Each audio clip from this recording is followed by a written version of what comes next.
You know that weird feeling when a song from when you were like 5 years old just pops into your head? You haven't heard it in decades, but there it is? Well, it turns out there's a really powerful reason those little tunes stick with us. Today, we're going to dive into the actual science of how we pass down our biggest, most important stories to our smallest, most important people. So let's get right into it. So let's take this story of Passover, for example. I mean, this is a huge story, a foundational narrative about freedom, identity, and resilience that people have been telling for literally thousands of years. It's super complex, right? It's layered with all this meaning, and it's carried in symbols like matzah, this unleavened bread that represents a people in a huge hurry to be free. Okay, so that brings us to the big question, doesn't it? How on earth do you take a story this massive, this important, and explain it to a little kid who's just starting to figure out how the world works? How do you give a toddler a piece of a story that's actually going to grow with them for their whole life? Well, the answer is, honestly, it's pretty fascinating. Yeah, because this isn't just about, story time. The way we connect our kids to these huge ideas, it's actually rooted in some pretty profound science. There's a deep, deep biological and psychological reason why something as simple as singing a song with a child is one of the most powerful teaching tools we have. Period. And it all starts with something that might, catch you off guard, especially when we're talking about science. It's called spiritual development. And look, before you jump to conclusions, this isn't necessarily about religion. It's about a core part of human growth that researchers are now realizing is absolutely 100% essential.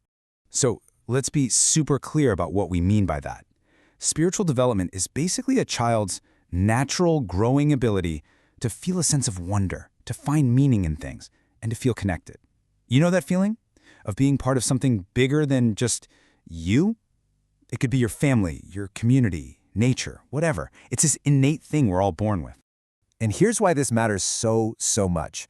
There's this groundbreaking research from a Dr. Lisa Miller, and what she's proven is just wow.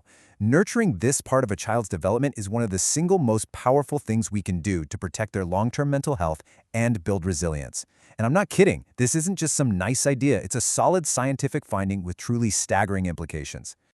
Get this. The research found that kids who develop a positive, active relationship to this idea of spirituality, they are 40% less likely to use and abuse substances later in life. 40%. That is a massive drop in risk just from nurturing this one sense of connection. And it doesn't stop there. The numbers get even more dramatic. They're also 80% less likely to engage in dangerous or unprotected sex. I mean, think about that. These are life-altering protective benefits, and they're directly tied to a child's inner world. Okay, and check out this chart, because it really shows the long-term impact. 16-year-olds with a strong spiritual sense are 2.5 times less likely to suffer from major depression by the time they're 26. 2.5 times. That's a better outcome than a lot of medical interventions, and it's an incredibly powerful buffer against one of the biggest mental health challenges we face today. All right, so we've established the why. We get it. Fostering this inner connection is absolutely vital. So now for the how. How does something as simple and joyful as music become the vehicle for all this profound developmental work? Well, the answer is all in the brain. So when a child hears and, more importantly, participates in music, their brain just lights up like a pinball machine. It's a total full brain workout. You've got the hippocampus, that's our memory center, getting engaged. The amygdala, our emotion processor, is all fired up. The prefrontal cortex, where we make sense of things, it gets involved. And even the cerebellum, which coordinates movement, it jumps into the party. The whole brain is in on the action. It's this deeply integrated experience. And this, right here, is probably the most important thing to understand about the neuroscience. All those feelings, the joy, the sense of belonging, that connection, they aren't just a happy side effect of singing together. No way. They are the mechanism that makes the learning actually stick. It's like the amygdala, the emotion center, flags these experiences and basically yells over to the hippocampus, hey, this one is important. Store this deep. That feeling, that's what makes the memory strong and easy to pull up later. Okay, so let's see how this all works in the real world. How do we take all this amazing science about spiritual connection and lighting up the brain and emotional memory and actually use it to tell that giant ancient story of Passover to, say, a 3-year-old?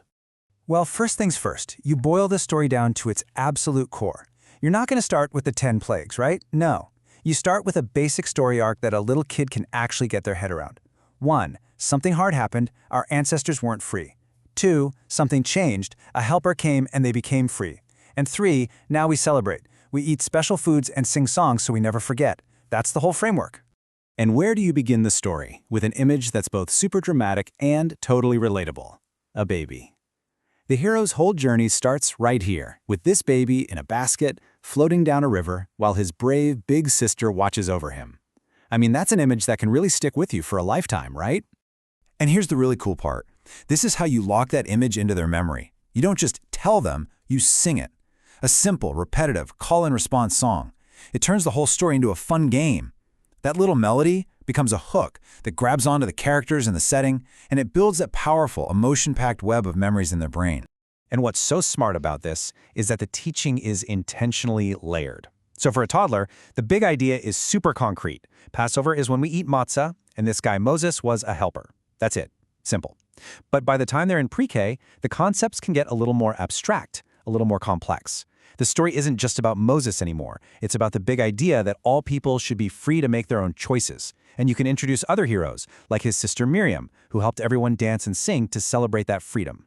You see, the story actually grows right along with the child. So what's the end game here? What's the ultimate result of all this? We're not just teaching a story. We're using that story, carried on the back of music and emotion, to build a foundation that can literally support a child for their entire life. And this is just mind-blowing. The songs we learn as little kids are actually encoded in our brains in a completely different way than, say, memorizing a fact for a history test.